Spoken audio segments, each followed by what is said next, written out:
Assalamualaikum warahmatullahi wabarakatuh. Baik teman-teman, untuk pertemuan kita kali ini kita akan membahas topik yang sangat penting, yaitu hubungan antara media dan masyarakat. Kenapa ini penting? Karena hampir setiap hari kita tidak bisa lepas dari media, mulai dari bangun tidur sampai tidur lagi. Media bukan hanya alat komunikasi, tapi sudah menjadi bagian dari kehidupan sosial kita.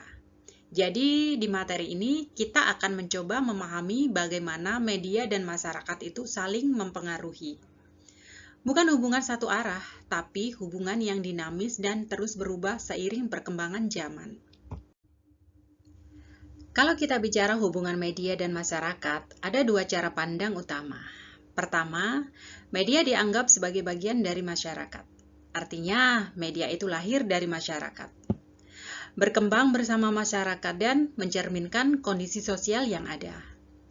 Misalnya, tren konten di TikTok itu sebenarnya mencerminkan apa yang sedang disukai masyarakat. Tapi di sisi lain, ada juga pandangan bahwa media adalah entitas yang otonom. Artinya, media punya kekuatan sendiri untuk membentuk realitas tanpa harus sepenuhnya mengikuti masyarakat. Jadi, meskipun ada perdebatan, yang jelas adalah hubungan keduanya itu timbal balik. Media mempengaruhi masyarakat dan masyarakat juga mempengaruhi media. Nah, untuk memahami media, kita bisa melihatnya dari dua pendekatan, yaitu mikro dan makro. Pendekatan mikro ini fokus pada individu, bagaimana Anda sebagai pengguna memanfaatkan media untuk kebutuhan pribadi. Misalnya, untuk hiburan atau mencari informasi. Sedangkan pendekatan makro melihat media dari sudut pandang yang lebih luas, yaitu bagaimana media berfungsi dalam masyarakat secara keseluruhan. Seperti membentuk opini publik atau menjaga stabilitas sosial. Jadi, kalau mikro itu apa manfaat media untuk saya, dan makro itu apa peran media untuk masyarakat. Dua pertanyaan kunci. Nah, ini menarik. Ada dua pertanyaan besar dalam studi media. Pertama, what do media do to people? Apa yang media lakukan terhadap masyarakat? Ini berkaitan dengan teori seperti agenda setting, di mana media menentukan apa yang dianggap penting oleh publik. Kedua, what do people do to media? Apa yang masyarakat lakukan terhadap media? Ini dijelaskan oleh teori uses and gratification, bahwa kita sebagai individu aktif memilih media sesuai kebutuhan. Jadi, kita tidak sepenuhnya pasif, tetapi juga punya kontrol. Dari sini, kita bisa melihat bahwa hubungan media dan masyarakat itu bukan dominasi satu pihak, tapi interaksi dua arah. Nah, kita sampai pada 4 fungsi media dalam kehidupan sehari-hari. Dalam kehidupan sehari-hari, media punya 4 fungsi utama. Pertama adalah fungsi kognitif, yaitu media memberikan kita pengetahuan dan informasi. Kedua, pengalihan perhatian. Media menjadi sarana hiburan untuk melepas penat setelah kita habis kerja, melakukan aktivitas. Kita scroll, melihat TikTok, Instagram. Ketiga, yaitu kemanfaatan sosial. Jadi, media memberi bahan untuk berinteraksi, misalnya jadi topik obrolan. Dan keempat, penarikan diri. Ini menarik karena media juga bisa membuat seseorang menjauh dari interaksi sosial. Misalnya, terlalu asik dengan gadget. Jadi, media bisa mendekatkan, tapi juga bisa menjauhkan. Oke, kalau tadi kita sudah bahas fungsi media dalam kehidupan sehari-hari, sekarang kita bahas tentang 5 fungsi komunikasi massa. Fungsi pengamatan. Jadi, media itu ibarat mata bagi masyarakat.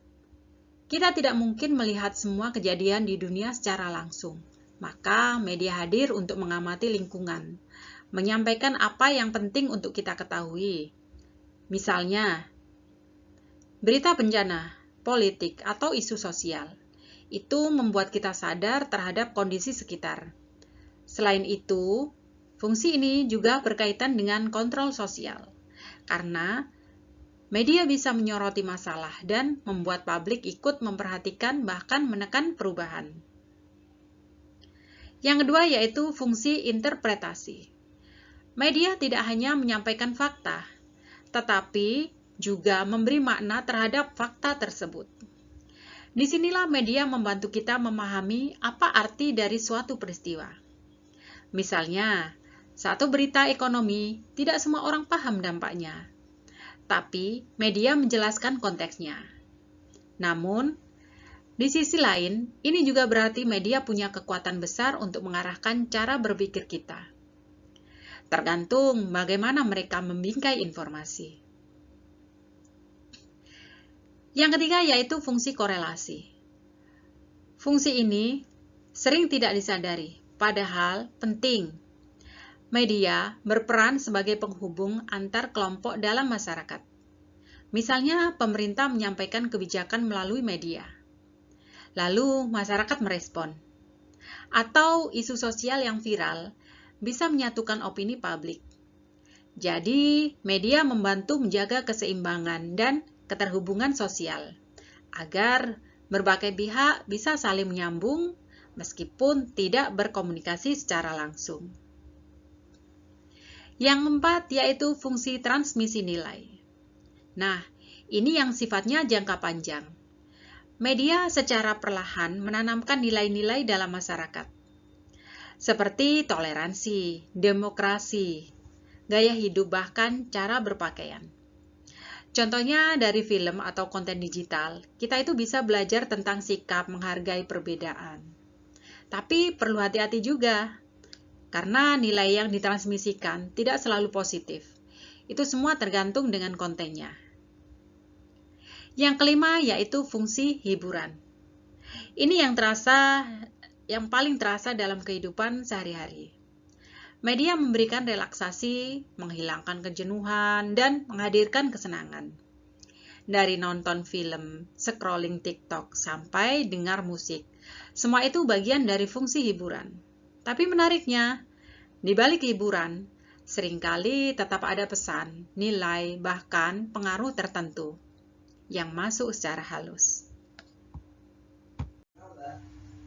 Kita sampai dalam pendekatan kritikal dan kultural. Dalam pendekatan kritikal dan kultural, media dipahami sebagai bagian yang sangat erat dengan kultur budaya, yaitu cara hidup masyarakat yang terus dibentuk dan diproduksi melalui media. Apa yang kita anggap tren, gaya hidup, bahkan hal yang normal, seringkali berasal dari apa yang kita lihat dan konsumsi setiap hari di media. Dari itu kemudian muncul proses makna, di mana setiap pesan yang disampaikan media sebenarnya tidak memiliki arti tunggal, melainkan bisa ditafsirkan berbeda oleh setiap individu.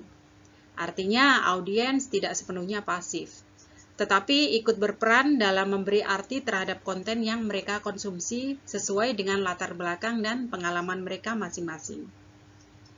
Namun, di balik itu, media juga membawa ideologi, yaitu nilai dan keyakinan tertentu yang secara halus ditanamkan dan dapat mempengaruhi cara berpikir masyarakat.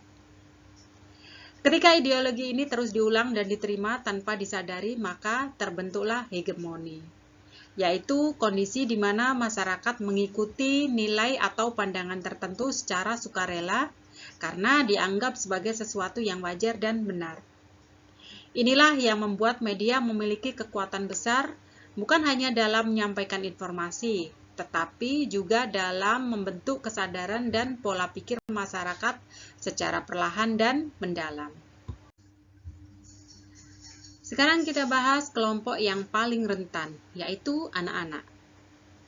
Kenapa perlu perlindungan? Karena mereka belum mampu membedakan mana fakta dan mana fiksi, serta kondisi emosi dan kognitifnya belum matang. Paparan media yang tidak tepat bisa berdampak jangka panjang, apalagi dengan banyaknya konten kekerasan dan pornografi.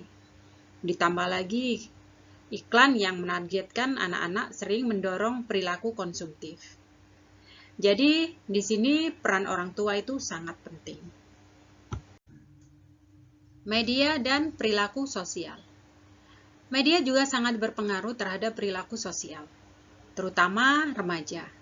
Gaya hidup, cara berpakaian, bahkan cara menghabiskan uang banyak dipengaruhi oleh media. Selain itu, tayangan kekerasan bisa membuat orang menganggap kekerasan sebagai hal yang wajar. Konten pornografi juga membuat dampak serius terhadap perilaku. Jadi, media bukan hanya mencerminkan realitas, tetapi juga bisa membentuk perilaku masyarakat. Terakhir, di bagian ini kita mulai melihat bahwa media tidak hanya berdampak, tapi juga bisa dikendalikan dan diarahkan, terutama dalam konteks anak-anak. Peran orang tua menjadi sangat penting melalui apa yang disebut sebagai parental mediation. Ada yang sifatnya terbatas, yaitu orang tua hanya membuat aturan. Misalnya, kapan boleh menonton, apa yang boleh ditonton, dan di mana anak mengakses media.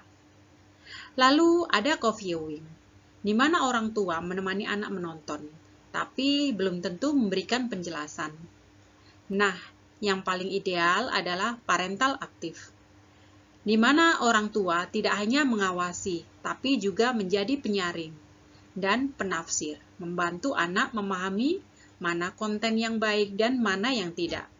Karena pada dasarnya anak belum punya kemampuan penuh untuk menilai isi media secara kritis.